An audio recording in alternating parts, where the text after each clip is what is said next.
So, Rob, our combo piece for today. Why did PlayStation All-Stars fail? Why do you think that is?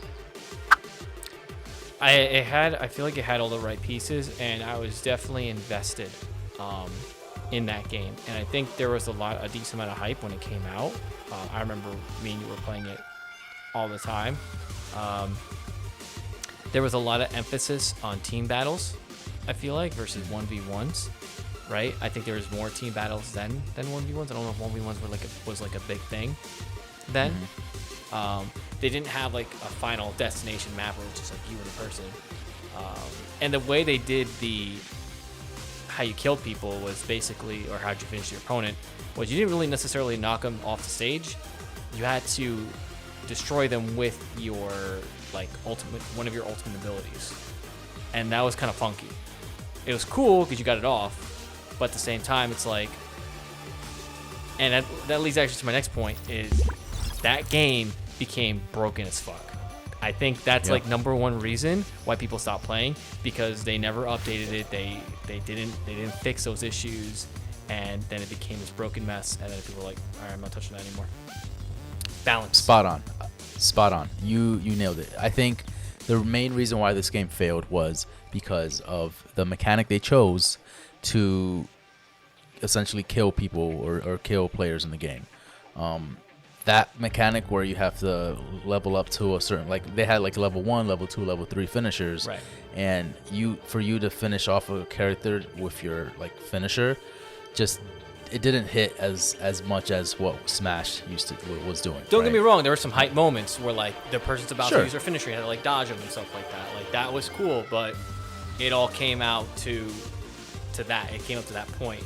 And well, it came down to a few things. It came down to who had the better finisher, right? Because you think of Sackboy. Sackboy's finisher was broken as fuck, level 3, right? Where you turn everyone into bubbles and then you just literally just eat them or like grab them and they die. Yeah. Whereas, like I can't remember. I think Raiden, for example, right? His level 3, you needed to be in the exact point for him to actually finish you off, right? You can dodge it, basically, is what I'm trying to say. Yeah, where Sackboy, you can't really dodge it. You're just dead. You can't dodge it. So that became broken as fuck. And on top of it, like you said, they didn't really update the game. They didn't have any sense of direction of what they needed to do to fix some of the issues. And that caused problems, right? That made people not feel like this game was going to go anywhere because they weren't investing time and resources into the game, which sucks because this game it had potential, right? Now, going over the roster, it was okay, right? But the bigger questions were like, where's Crash? Where's Spyro? Right? Where's Snake? Those are iconic characters that never were able to, never made it.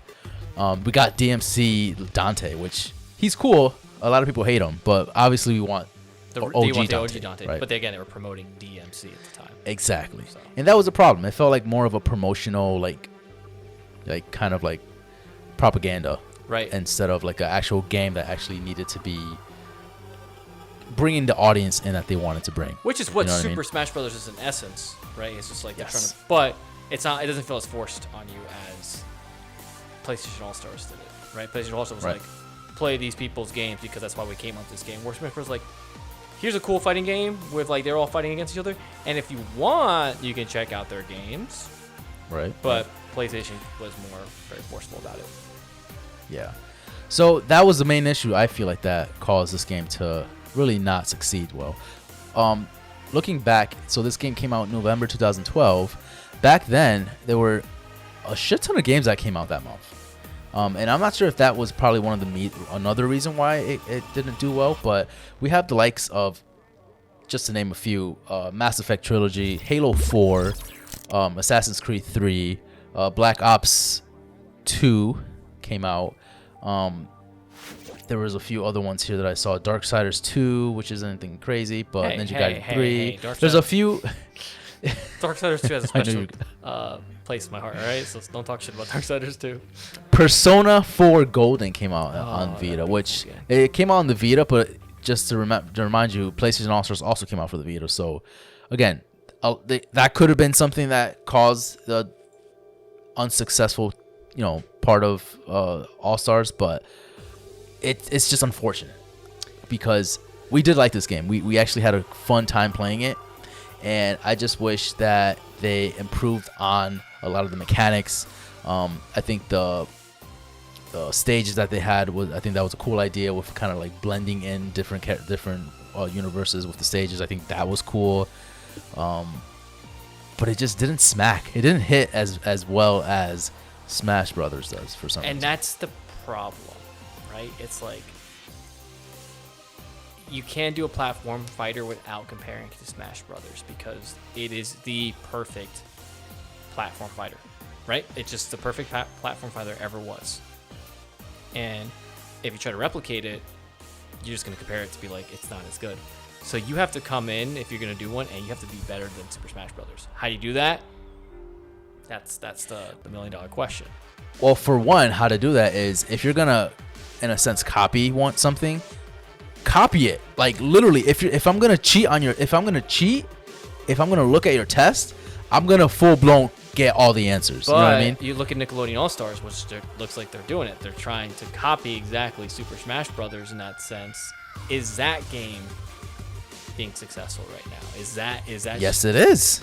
It was actually, the day it came out was actually on the top charts for Steam. I'm not sure how it is right now, but that was first day. It was already top charts. It's definitely way more popular than All Stars for sure. I think so. Yeah, I think you're 100% right. I think you're 100% right. And I think the reason for that is because they copied it straight through from Smash. You know, like if All Stars copied, it was familiar to people, like the way it plays. Yeah. So they were like, yeah, All Stars. All they had to do was literally, or PlayStation All Stars. All they had to do was copy the mechanics of Smash Brothers, which they kind of did, but then they wanted to add their own twist to it, and they're like, hey, let's, instead of knocking people off the stage, let's add a mechanic where we have like our finishers, and then that will be like our thing. Which I get it, but that's not like, again, if you're gonna go full-fledged Smash, you're gonna go full-fledged Smash. right. You just just use the finishers to be able to finish off a stock or cause damage. Don't do them for like, almost like similar to like the Smash Ball. Basically, is essentially what they did. Yeah. It was like the Smash Ball.